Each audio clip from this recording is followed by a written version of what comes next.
Louange au Créateur de l'univers, salutations de paix, de vie, de force et de santé à tous. Dans le cadre de notre tour du monde, du peuple originel et de ses civilisations, alors que je cherchais en fait des photos pour illustrer les futures vidéos, je suis tombé sur une peinture péruvienne que j'avais déjà vue auparavant depuis même des années, mais je ne savais pas exactement ce qui était représenté, si ce n'est que c'était une liste de rois incas. Bien entendu, ce qui m'intéressait, c'était le fait que ces rois étaient noirs. Mais comme souvent, et il faut l'espérer de plus en plus, donc des frères ont été s'intéresser à tout le contenu de ce tableau dans les détails. Et là, on voit qu'il y a de belles surprises qu'on constate en fait. Mais pour les racistes, cela n'est pas une chose plaisante en effet, parce qu'il y a trois choses qui dérangent beaucoup dans ce tableau. Pour voir cela, on va ensemble analyser ce tableau qui a à lui tout seul en quelque sorte réécrit l'histoire européenne et certains mensonges qu'on nous balance sur l'histoire. Et heureusement, ce tableau ne se trouve pas au musée dans un pays d'Europe, mais il se trouve au Pérou, en Amérique du Sud. Voici donc le fameux tableau en question. En fait, il décrit la liste complète des rois qui ont régné sur l'empire Inca, dont le centre était l'actuel Pérou, donc en Amérique du Sud. Pour rappel, les Incas sont une civilisation amérindienne dont l'empire s'étendait du nord au sud de l'Amérique du Sud sur presque une ligne droite. Donc sa cité la plus connue est en fait la célèbre cité de Machu Picchu, qui fait tant fantasmer en fait les touristes du monde entier. Le rappeur américain Tupac Shakur porte le nom d'un des rois incas. Donc maintenant voyons ce que nous révèle ce tableau et les trois choses qui dérangent les conteurs de la version raciste de l'histoire de l'humanité. On va analyser le tableau de haut en bas. Observez bien le tableau dans son ensemble, car on va le regarder plus en détail partie par partie. Mais dans une vue d'ensemble, on voit que tout en haut, à gauche, on a un homme blanc. Et tout à droite, en haut, on a un autre homme blanc. Et entre les deux hommes blancs, au milieu, il y a un homme noir qui est assis sur un trône. Ensuite, un peu en bas à gauche de l'homme blanc qui est tout en haut à gauche, il y a un homme noir qui est debout, qui a l'air d'un roi. Et un peu en bas à droite de l'homme blanc qui est tout en haut à droite, il y a une femme qui a l'air d'une reine, qui est une femme noire. Et entre eux, donc entre l'homme noir debout et la femme noire debout, il y a 6 rois noirs. En dessous de ces 6 rois noirs, dans la deuxième rangée, il y a 8 autres rois noirs. Et en dessous de ces derniers, on a à nouveau 8 autres rois, dont les premiers ont l'air d'hommes noirs à peau claire et les suivants sont de plus en plus blancs. Et enfin, tout en bas, on a 2 derniers rois blancs. Et il faut noter que en dessous ou à côté de chaque personnage de ce tableau, il y a des notes descriptives. Et c'est entre autres ces notes qui nous intéressent. On va donc passer sur les personnages un à un et lire ce qui nous intéresse de haut en bas.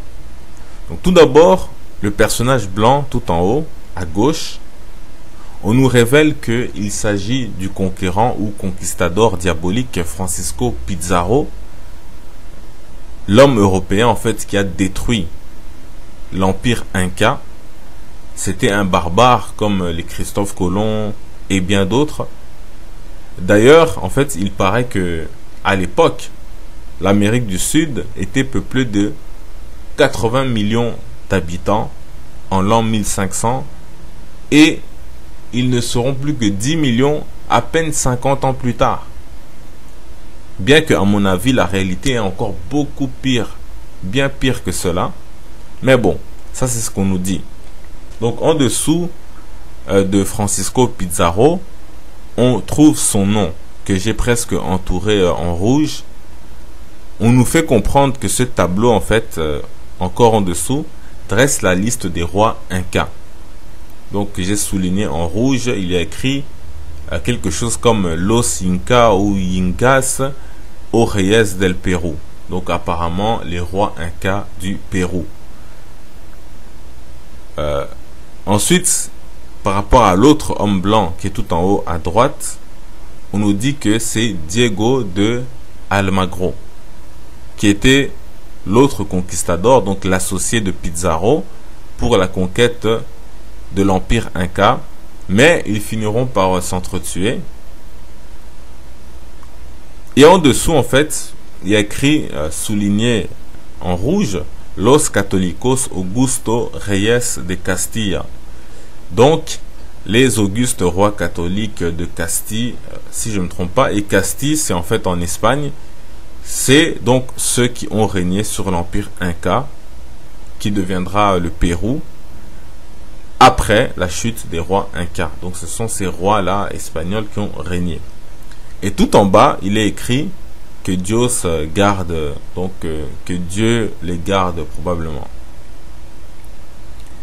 Donc ces deux bulles expliquent, donc si on prend la bulle en dessous de Pizarro et la bulle en dessous de Almagro, eh bien on nous fait comprendre qu'il s'agit des rois incas, puis des rois espagnols qui ont régné sur le Pérou.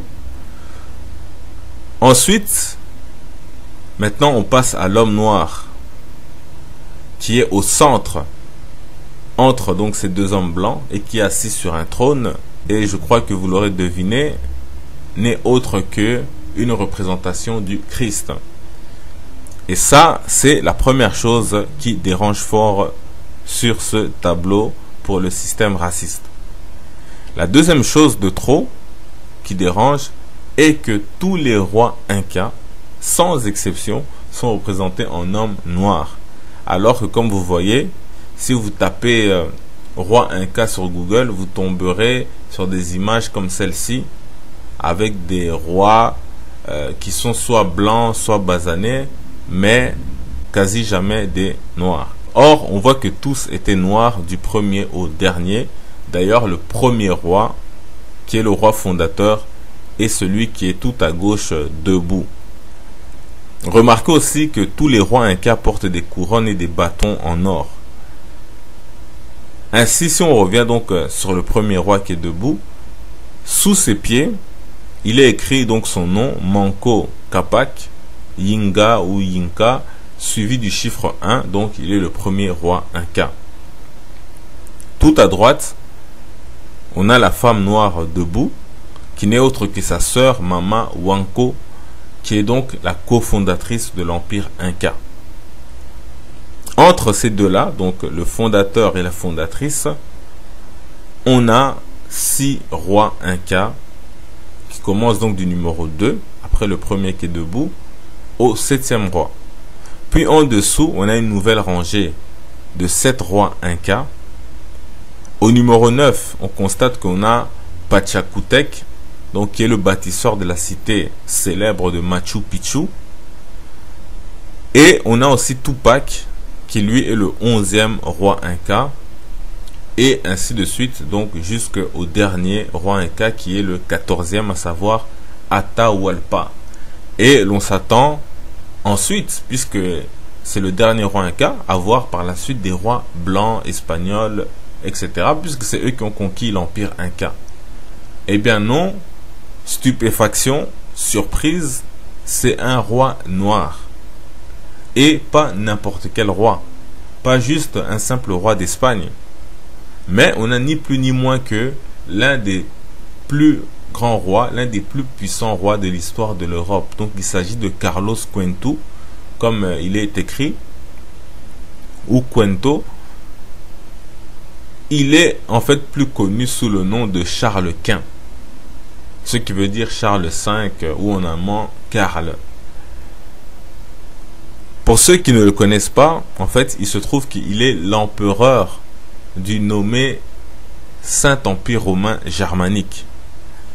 À son époque, il contrôlait l'Empire germanique qui comprenait l'Allemagne, l'Autriche, la Tchéquie, la Slovénie, la Suisse, la Belgique, la Hollande, la Corse, l'Espagne et presque toute l'Amérique du Sud, à l'exception du Brésil, mais aussi une grande partie de l'Italie, une partie de la France et de la Pologne. Donc c'était un roi puissant en Europe, le plus puissant tout simplement. Et ici, d'ailleurs, il voulait réunir, en fait, il voulait unifier toute l'Europe pour en faire un empire chrétien où lui et les empereurs germaniques seraient les rois. Donc, les ambitions de l'Allemagne n'ont pas commencé hier. Et ici, on a vu que sur ce tableau, Charles Quint est représenté en tant qu'homme noir. Et c'est forcément, en fait, la troisième chose qui dérange de trop le système raciste dans ce tableau. On va revenir sur ce roi, donc Charles Quint, et le dérangement que tout ça pose sur le tableau. Mais avant, on va finir en fait notre liste de rois. Et que remarque-t-on à la troisième rangée? Eh bien, que même, en plus que Charles Quint est représenté en noir, les trois rois qui le suivent, de 16 à 18, sont noirs, clair de peau ou bien métissé, et que après ces trois-là, on voit qu'ils sont tous blancs du 19e roi au 25e roi. Maintenant, revenons. Déjà, c'est surprenant parce que on s'attendait justement à voir que des blancs, des rois blancs, mais là, on a encore trois autres rois noirs ou métis. Maintenant, revenons à Charles Quint, donc qui est ici représenté en un homme noir, lui qui pourtant en Europe, on le représente souvent en blanc ou bien presque roux, voire un peu comme un albinos, mais aussi comme blanc comme on l'a dit. Donc la question qu'on peut se poser est pourquoi sur ce tableau il est peint en noir. Pourtant, ce tableau date de près de 2 siècles après sa mort et après la fin de l'Empire Inca, car le 25e et dernier roi qui a régné sur le Pérou, donc l'ancien Empire Inca, donc ce dernier roi-là a régné vers la fin du 18e siècle. Or, Charles Quint, lui, a vécu au 16e siècle. Donc, si ce tableau représente ce dernier roi-là, c'est que ce tableau doit dater vers le 18e siècle. Mais on a tenu, en fait, tout de même à rendre 2 siècles plus tard Charles Quint comme un homme noir. Donc on aurait pu croire que c'est une caricature péruvienne, mais vers le 18e et 19e siècle, on sait déjà que les Européens dominent totalement le Pérou. Et si rendre quelqu'un noir, c'est se moquer de lui ou faire une caricature, alors les premières cibles auraient été Pizarro, Almagro, les conquistadors qui ont détruit le Pérou. Pourtant, on voit qu'ils sont bel et bien des hommes blancs. Tout comme d'ailleurs les derniers rois de la liste. Aussi, inversement, les rois Incas et le Christ n'auraient jamais été peints en noir si c'était pour se moquer. Donc, il y avait une bonne raison à tout cela, et la preuve que ce tableau dérangeait, il se trouve qu'on en a fait une reproduction qui se trouve encore aujourd'hui dans la cathédrale de Lima, donc la capitale du Pérou. Et devinez quoi? Comme vous le voyez, le Christ qui était noir est devenu blanc. Donc on s'est débarrassé du premier problème, du premier dérangement. Les rois Incas qui étaient aussi noirs sont devenus métissés ou basanés. Deuxième problème résolu.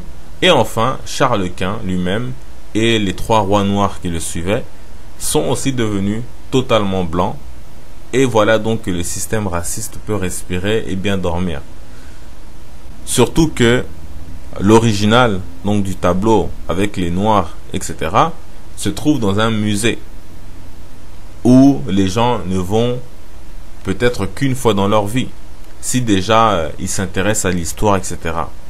Mais par contre, la version falsifiée et blanchie se trouve dans une cathédrale où, comme on sait que les latinos sont très religieux, se pressent tous les dimanches et donc ils voient toujours la même image. Donc ils gardent cette fausse image d'eux-mêmes, de leur histoire ou de l'histoire de leurs ancêtres dans la tête. Donc c'est une mauvaise image qui a été imposée par les esclavagistes, etc. Et aujourd'hui, on continue de reproduire maintenant de fausses images de la liste des rois incas comme celle-ci. Or, si le tableau original représentait en noir ces rois incas, c'est que ça ne peut être le fruit d'un hasard. Cela traduisait plusieurs choses. Et la première, c'est que la civilisation inca originelle devait être noire. Aujourd'hui encore, on trouve des Péruviens qui sont sombres, comme ceux que vous voyez à l'écran. Et comme par hasard, la plus ancienne peinture connue de l'Amérique du Sud, donc la plus ancienne peinture connue de l'Amérique du Sud, qui a été faite en 1599 par un Amérindien du nom de André Sanchez Galc, représente un noble inca noir et ses deux fils. Ils sont en habit espagnol, mais avec des bijoux inca. Et pourtant, en 1599, l'empire inca avait déjà été détruit par Pizarro et ses camarades. Donc ce tableau que vous voyez a été réalisé spécialement pour être offert en cadeau au roi d'Espagne. Donc ça aurait pu être une preuve incontestable que les Incas étaient noirs. Mais non, le système raciste a trouvé la solution en surnommant ce tableau les mulâtres d'Esmeralda. Donc faisant ainsi croire qu'il s'agit de métis de noirs africains et d'amérindiens incas. Mais ça encore, c'est contredit par une note en fait du musée de Lima, donc la capitale du Pérou où se trouve ce tableau, qui dit clairement que cela représente des princes incas qui venaient en fait pour vendre de l'or, des pierres précieuses, des tissus, etc. aux Espagnols, parce que c'était une zone interdite aux Amérindiens. Mais les princes seuls pouvaient y accéder. Et comme vous pouvez voir à l'écran, cette note en espagnol, et c'est la note d'un historien très connu et un écrivain qui était métis, il était moitié espagnol, il était moitié inca. Donc en bref, toutes les tentatives sont bonnes pour occulter donc l'histoire du peuple originel. Donc qu'est-ce qui leur dérange que les Incas aient pu être noirs? Eh bien simplement montrer que l'homme noir est inférieur, il n'a pas d'histoire, il n'a pas créé de civilisation, pas d'écriture, rien de rien. Mais forcément, on ne peut pas tout cacher, on ne peut pas tout enterrer comme ça de l'histoire. Une autre chose montre encore que les Péruviens noirs incas étaient attachés à leur noirceur. C'est le fait de peindre le Christ en noir sur le tableau qu'on a vu. Or, il y a une histoire qui aurait pu paraître anecdotique pour la plupart des gens, dans un récit incroyable qui est devenu d'ailleurs légendaire. Mais cette petite anecdote dans cette histoire incroyable ne passe pas inaperçue pour un oreille du peuple originel conscient et averti. En effet, et je vais essayer de vous mettre l'image en capture d'écran, mais là on fait un copier-coller parce que la page ne s'affiche pas bien. En fait, on nous raconte que le roi d'Espagne, Charles Quint, avait offert aux Péruviens, aux Incas, aux Américains, latinos et tout ça, amérindiens, une statue du Christ en homme blanc sur la croix. Mais comme il y avait une tempête dans l'océan durant le voyage pour amener donc cette croix avec le Christ vers l'Amérique, les marins l'ont accroché à l'avant de leur bateau pour obtenir un miracle et faire cesser la tempête. Et plus tard, ils sont arrivés en fait dans un endroit pour faire une pause. Et dans cette ville-là, on leur a volé en fait l'original du Christ. Et donc, ça a été remplacé par une statue noire du Christ, qui a été fait comme par hasard par un indigène, un péruvien d'origine, un amérindien. Et depuis, on dit que cette statue-là fait de grands miracles, soi-disant, ça stoppe les tremblements de terre, les épidémies, tout problème qu'il y a là-bas.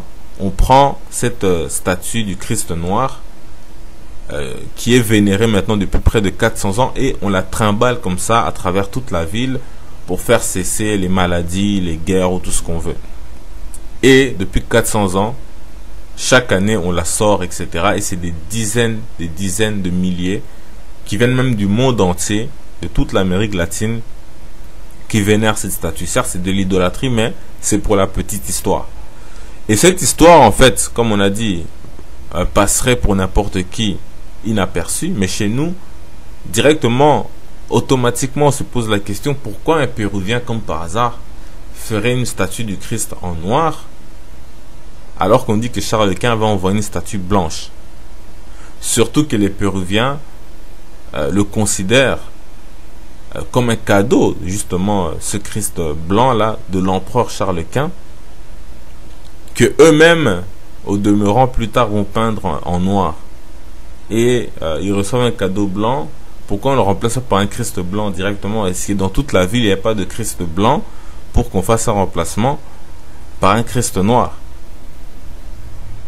Et bien évidemment, les traits de ce Christ-là, qu'il soit avec un nez aquilin ou quoi, ne changent rien, puisqu'on a déjà vu dans l'autre vidéo que les Noirs avaient différents traits, et surtout les Amérindiens noirs pouvaient facilement avoir les cheveux lisses, etc. Mais ils restaient des Noirs, comme on le voit sur la peinture Inca. Et si jamais, en réalité, il fallait plutôt se poser la question, et si Charles Quint leur avait en fait offert une statue du Christ noir, tout simplement, que plus tard, donc au XVIIIe siècle, parce que Charles Quint a vécu au XVIe siècle, et celui qui a offert cette statue, eh bien, peut-être que les Incas en ont déduit que lui-même était noir, et qu'ils ont peint le Christ en noir. Ou alors, j'en sais rien, mais cela, en fait, n'expliquerait pas tout. Par exemple, pourquoi les rois Incas aussi étaient noirs. Si c'était juste une affaire d'une croix du Christ noir qu'ils avaient reçue, c'est pas ça qui explique pourquoi ils vont commencer à peindre les rois Incas en noir. Ou encore les nobles Incas en noir, dans un autre tableau. 3 rois espagnols noirs sur le premier tableau qu'on a vu. Donc tout ça ne peut pas expliquer cela. Alors que sur le même tableau, on voit clairement qu'il y a d'autres rois qui sont blancs. Donc ça a suivi une logique. Ce qui fait qu'il peut nous rester encore 2 hypothèses. Soit les Incas savaient que Charles Quint était lui-même noir, et peut-être aussi que certains missionnaires, certains prêtres ou quoi, leur ont fait savoir, et qu'ils ont aussi fait savoir que le Christ était noir. Ou alors, tout simplement, comme eux-mêmes les Incas étaient noirs, ils ont représenté le Christ noir, etc. Et par souvenir et nostalgie de leur roi Inca, ils ont peut-être peint aussi le roi Charles Quint en noir. Enfin bref, dans tous les cas, cela non plus n'explique toujours pas les autres rois noirs d'Espagne et les blancs, les personnages, les différentes couleurs, etc. Ils auraient pu tous les mettre en noir tant qu'ils y étaient. Donc comme on a dit, ça suit une certaine logique, et cette histoire aurait pu s'arrêter ici si jamais il n'y avait pas en Europe, même au sein du continent européen, des portraits d'hommes noirs considéré comme Charles Quint. Tout d'abord, on a celui-ci que beaucoup considèrent comme Charles Quint, et on se rend compte qu'au niveau du menton, il ressemble beaucoup au portrait de Charles Quint en homme blanc qu'on retrouve en Europe. Mais surtout, il y a cette autre peinture d'un peintre flamand du nom de Jos van Cleve, qui a vécu exactement à l'époque de Charles Quint dans l'Empire germanique, et qui a peint un homme noir, non seulement qui ressemble à Charles Quint, encore une fois par son menton et le reste de son visage, sa barbe, tout ça, mais qui surtout porte les insignes de la royauté de l'Empire germanique, donc la couronne en or, le sceptre d'or et l'orbe d'or. Ça, ce sont les insignes de la couronne britannique, la couronne germanique. Et comme par hasard, l'homme a vécu à l'époque de Charles Quint, et il nous peint un homme noir avec ces insignes-là de la royauté. Mais, bien évidemment, comme le tableau, aujourd'hui, à notre époque, est appelé Balthazar, roi des Maures, donc comprenez par là que on veut nous faire croire que, en fait, cela représente un des 3 rois mages surnommés Balthazar. Sauf qu'on peut se demander qu'est-ce que Balthazar fait sans ses 2 camarades, les 2 autres rois mages. Et aussi se poser la question, est-ce qu'il existe aussi des images des autres rois mages individuellement séparés de Balthazar, etc., avec des insignes de la royauté germanique ou autre.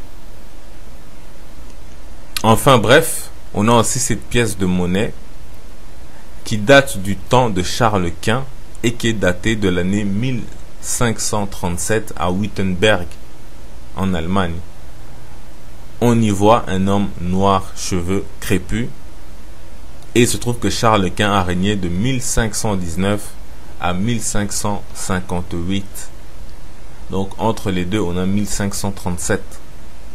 Donc ça doit faire réfléchir. Et tout ça, en fait, sort la peinture péruvienne qu'on a vue, ou Inca, de l'isolement. Donc c'est pas comme s'il y avait que cette peinture-là qui représentait l'empereur Charles Quint, un homme noir. Et il y a encore beaucoup à dire, en fait, sur Charles Quint et sur les noirs innombrables de l'Empire germanique, les symboles, etc., les nobles, les princes, les ducs. Mais on en reparlera, si Dieu veut, dans notre tour du monde, quand on va arriver spécialement en Allemagne.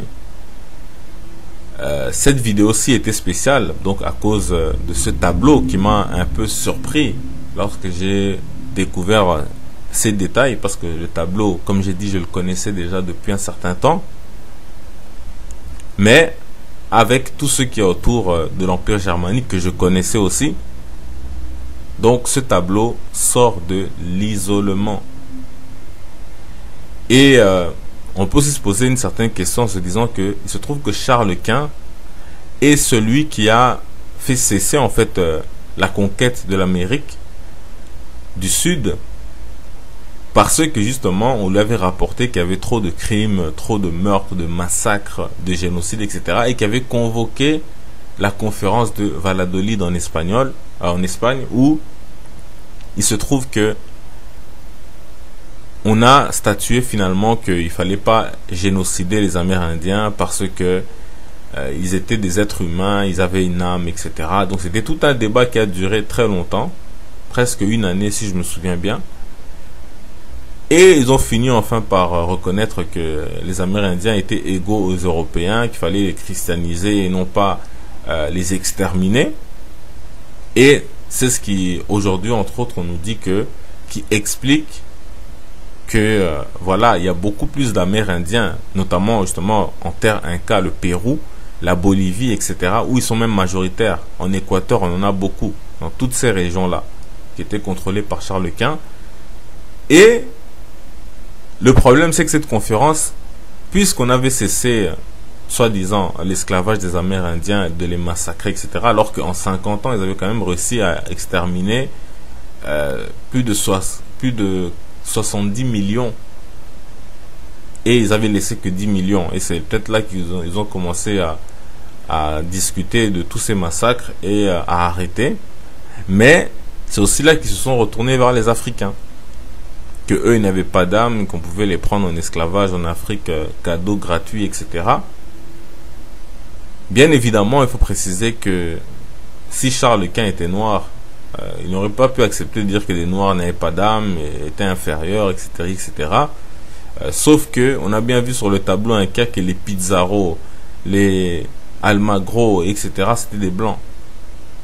Donc, si Charles Quint avait été noir, ce qu'on peut supposer, c'est que il était entouré de blancs et d'autres gens qui, eux, partaient à l'aventure. C'est eux qui géraient tout ça. Et les rois étaient simplement là, comme ça. Ils avaient un certain pouvoir, leur prestige, etc. Mais ils laissaient faire les gens en première ligne. Et on le sait très bien. Par exemple, on a la preuve que Alexandre le Maure, comment il s'appelle, Alexandre de Médicis, était un homme noir. Pourtant, c'était l'homme qui contrôlait la ville de Venise. Non, c'était en Toscane. Bref. Donc c'était en Toscane, c'est Florence, voilà, le duc de Florence.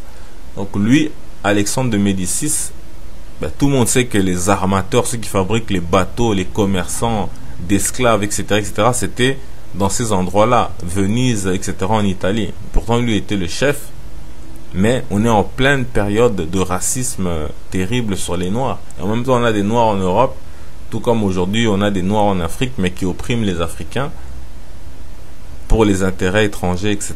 Donc, ceci n'explique pas tout, mais on va voir de toute façon d'autres images par rapport à Charles Quint, où vous allez voir clairement que l'Empire germanique était truffé de princes, etc., représentés en noir dans leurs propres emblèmes, dans le propre patrimoine de l'Empire germanique.